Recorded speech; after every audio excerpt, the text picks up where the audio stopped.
Assalamualaikum warahmatullahi wabarakatuh. Saya dari kelompok 15 yang terdiri dari Dialda Asrifia dan saya sendiri, Rauli BR Simbolon, ingin mempresentasikan hasil kerja kelompok kami yang berjudul Am dan Host. Yang pertama akan dibacakan oleh Dialda Asrifia kepada Dialda. Saya persilahkan. Pengertian am. Secara bahasa, am adalah merata atau umum. Sedangkan secara istilah, am adalah suatu lafaz yang menunjukkan satu makna yang mencakup seluruh satuan yang tidak terbatas dalam jumlah tertentu. Am menurut para ulama. Para ulama usul fikih memberikan definisi am antara lain sebagai berikut. A menurut ulama Hanafiyah adalah setiap lafaz yang mencakup banyak baik secara lafaz maupun makna. B menurut ulama Syafi'iyah, di antaranya Al-Ghazali, adalah satu lafaz dari segi menunjukkan dua makna atau lebih. C menurut Al-Baswadi adalah lafaz mencakup semua yang cocok untuk lafaz tersebut dengan satu kata. Sigat-sigat am menurut lafaznya ada 4. Yang pertama kullun.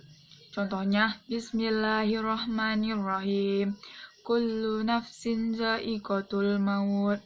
Artinya setiap yang bernyawa akan merasakan mati. Quran Surah Al-Imran ayat 185. Yang kedua jami'un. Contohnya Bismillahirrahmanirrahim. Wallazi khalaqalakum ma fil ardi jami'a. Artinya dialah Allah yang menciptakan untukmu apa yang ada di bumi semuanya. Quran Surah Al-Baqarah ayat 29. Yang ketiga kafah. Contohnya Bismillahirrahmanirrahim. Wa ma arsalnaka illa kafaktun linnas. Yang artinya dan kami tidak mengutus engkau Muhammad melainkan kepada semua umat manusia. Quran Surah Saba ayat 28. Yang keempat Mahsyar. Contohnya Bismillahirrahmanirrahim. Ya ma'sarul jinni wal insi alam ya'tikum rusulun minkum. Artinya wahai golongan jin dan manusia, bukankah sudah datang kepadamu rasul-rasul dari kalanganmu sendiri? Quran Surah Al-An'am ayat 130. Sigat-sigat am menurut isim istiham ada 5.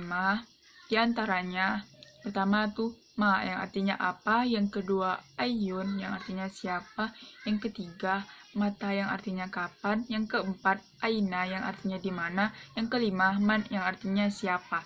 Salah satu contohnya yaitu Bismillahirrahmanirrahim. Mata nasrullahi ala inna nasrullahi qarib. Yang artinya kapankah datang pertolongan Allah? Ingatlah sesungguhnya pertolongan Allah itu dekat. Quran Surah Al-Baqarah ayat 214. Sigat-sigat am menurut isim isyarat ada 3. Yang pertama yaitu man yang artinya barang siapa, yang kedua ma yang artinya apa saja, yang ketiga ayun yang artinya yang mana saja. Salah satu contohnya Bismillahirrahmanirrahim. Man ya'mal su'an yujabih. Artinya barang siapa yang mengerjakan kejahatan niscaya akan dibalas sesuai dengan kejahatan itu. Quran Surah An-Nisa ayat 123. Sigat-sigat am menurut isim mufrad yang makrifat dengan alif lam atau idhofah. Salah satu contohnya yaitu Bismillahirrahmanirrahim. Ahallallahul bai'a wa harramar riba. Allah telah menghalalkan jual beli dan mengharamkan riba. Quran Surah Al-Baqarah ayat 275. Sigat-sigat am menurut isim nakirah yang terletak sesudah nafi. Contohnya Bismillahirrahmanirrahim. Wattaqu yawman la tajzi nafsun an nafsin syai'a. Artinya, dan takutlah kamu pada hari ketika tidak seorang pun dapat membela orang lain sedikit pun. Quran Surah Al-Baqarah ayat 48. Sigat-sigat am menurut jamak yang ditakrifkan atau makrifat dengan yang pertama makrifat dengan alif lam. Contohnya Bismillahirrahmanirrahim. Innallaha yuhibbul muqsitin. Artinya sesungguhnya Allah menyukai orang-orang yang adil. Quran Surah Al-Maidah ayat 42.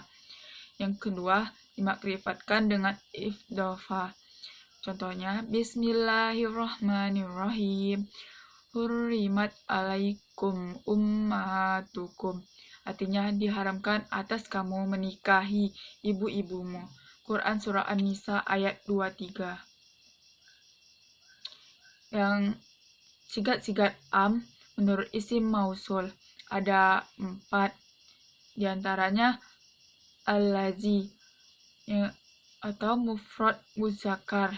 Yang kedua allazina jamak muzakkar. Yang ketiga allati mufrad muannas, dan yang keempat allati itu jamak muannas. Salah satu contohnya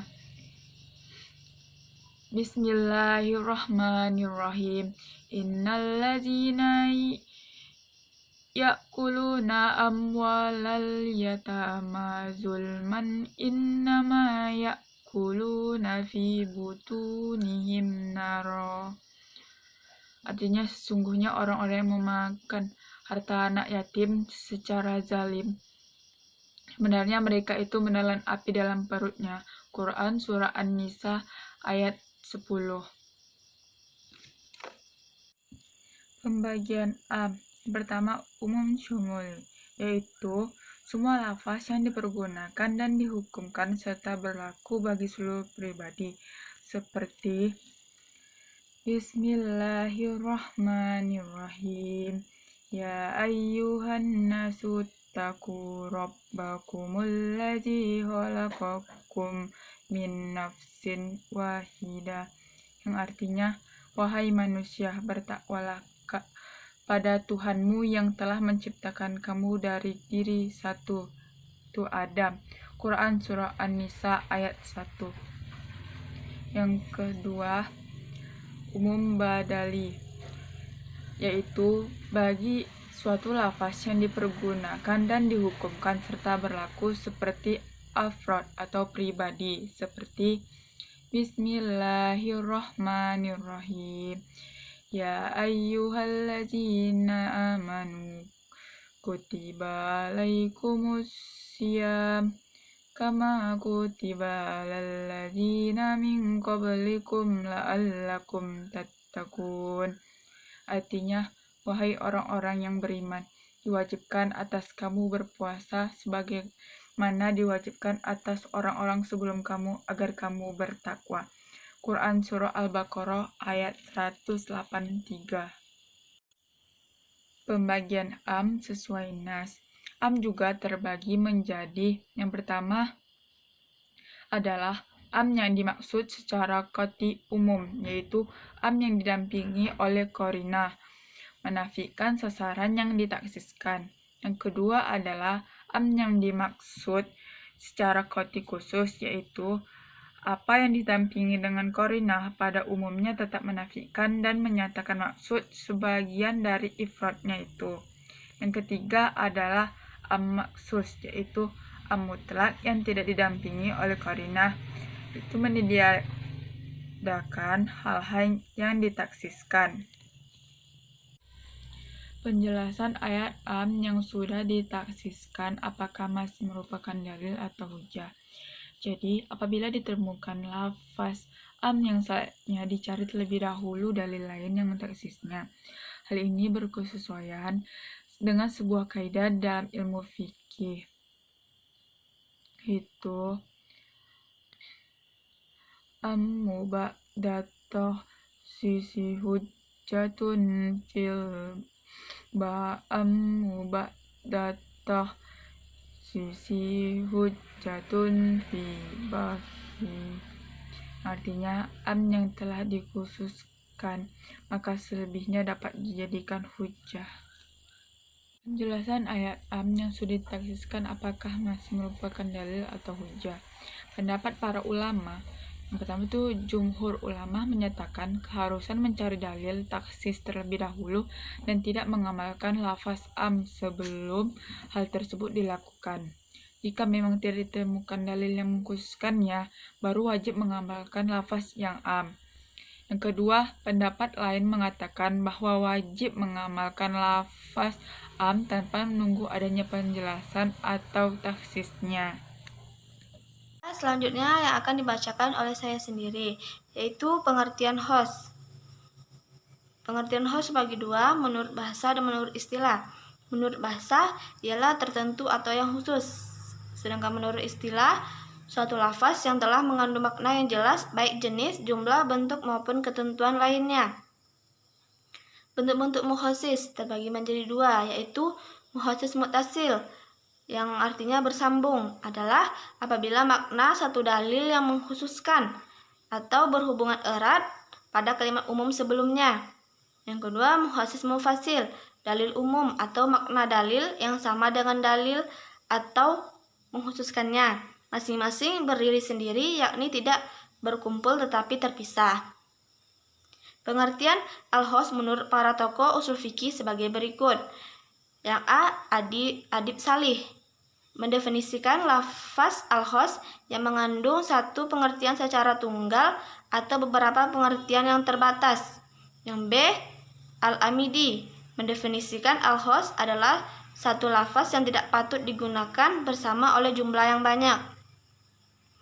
Abu Zahra mendefinisikan lafaz al-host dalam nasyara menunjukkan kepada pengertian yang khas secara kati atau pasti, dan hukum yang terkandung bersifat pasti selama tidak ada indikasi yang menunjukkan pengertian lain. Pendapat Abu Zahra ini disepakati oleh para ulama usul fikih.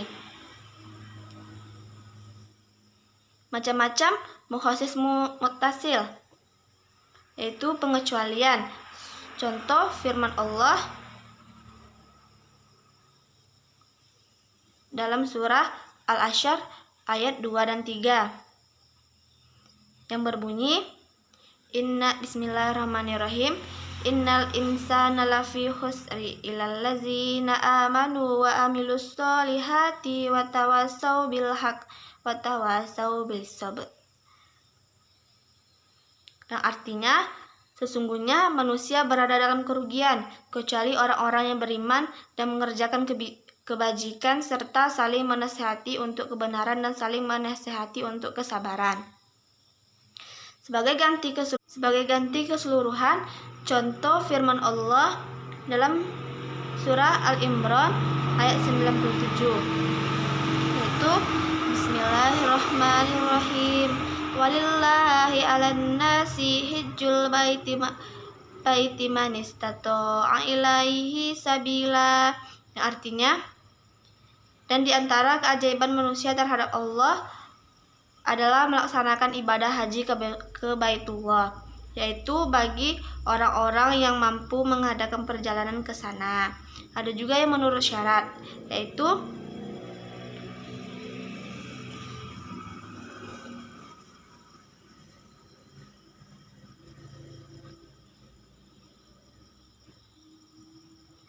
surah Al-Baqarah ayat 228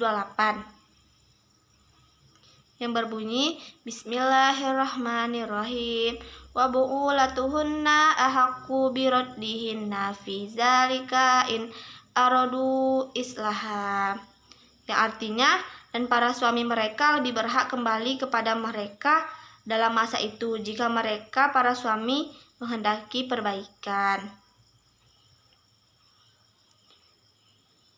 Ada juga yang menurut sifat, yaitu surat An-Nisa ayat 92 yang berbunyi Bismillahirrahmanirrahim.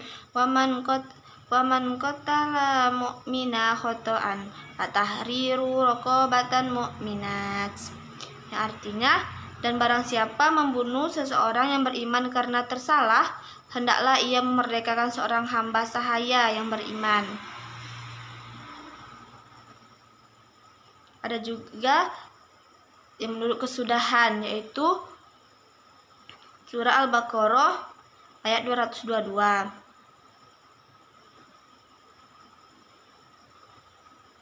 Yang berbunyi,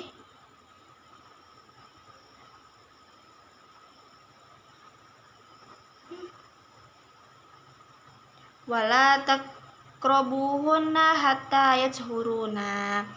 Yang artinya, dan janganlah kamu dekati mereka sebelum mereka suci. Macam-macam mukhasis munfasil. Yang pertama, Al-Quran ditaksis dengan Al-Quran. Contoh firman Allah, wal mutalaqatu yatarabbasna bi anfusihinna salasata qurui. Artinya, wahai wanita-wanita yang ditalak, hendaklah menahan diri atau menunggu 3 kali quru. Surah Al-Baqarah ayat 228. Ketentuan ayat di atas berlaku umum bagi mereka yang hamil atau tidak, tapi ketentuan itu dapat ditaksis dengan surah At-Talaq ayat 4 sebagai berikut. Bismillahirrahmanirrahim. Wa ulatul ahmali ajaluhunna an yadokna hamlahunna. Dan perempuan-perempuan yang hamil, waktu iddah mereka itu ialah sampai mereka melahirkan kandungannya. Surah At-Talaq ayat 4. Yang kedua, Al-Quran ditaksis dengan Al-Quran. Contoh firman Allah, Bismillahirrahmanirrahim.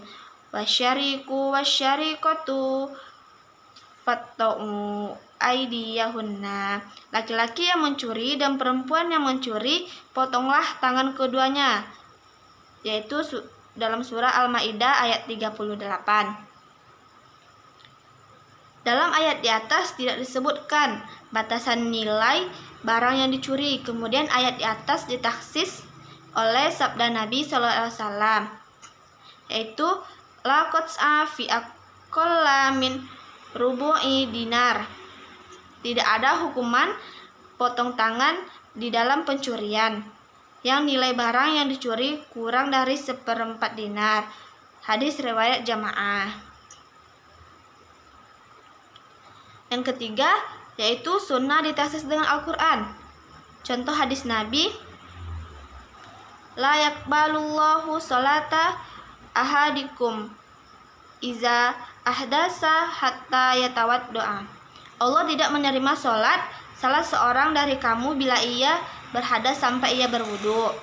Hadis di atas kemudian ditaksis oleh firman Allah dalam Al-Maidah, surah Al-Maidah ayat 6, yaitu yang berbunyi, Bismillahirrahmanirrahim. Wa in kuntum junuban fattaharu wa in kuntum marda au ala syafari au jaa ahadun minkum minal ghaiti aw lamastumun nasaa falam tajidu fatayammamu sha'idan thayyiba.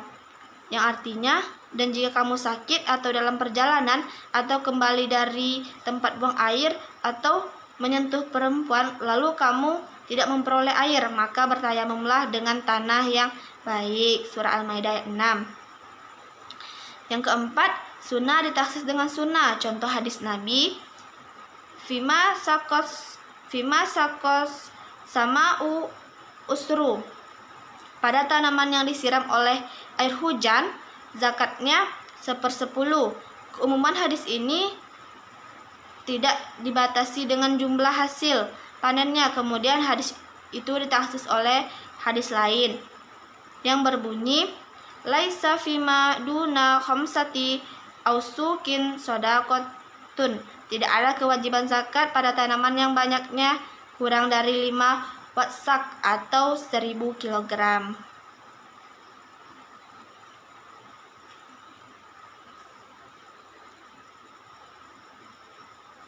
Yang kelima, mentaksis dengan kias. Contoh dalil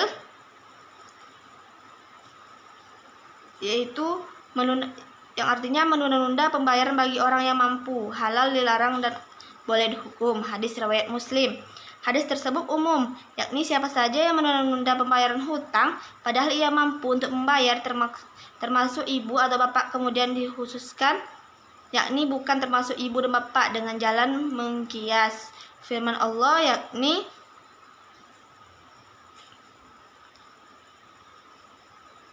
dalam surah Al-Isra, yang artinya maka sekali-kali janganlah engkau mengatakan kepada keduanya perkataan A. Baiklah, cukup sekian hasil presentasi kelompok kami. Jika ada kekurangan dan kesalahan, kami mohon maaf. Kami akhiri, wabillahi taufiq wal hidayah. Assalamualaikum warahmatullahi wabarakatuh.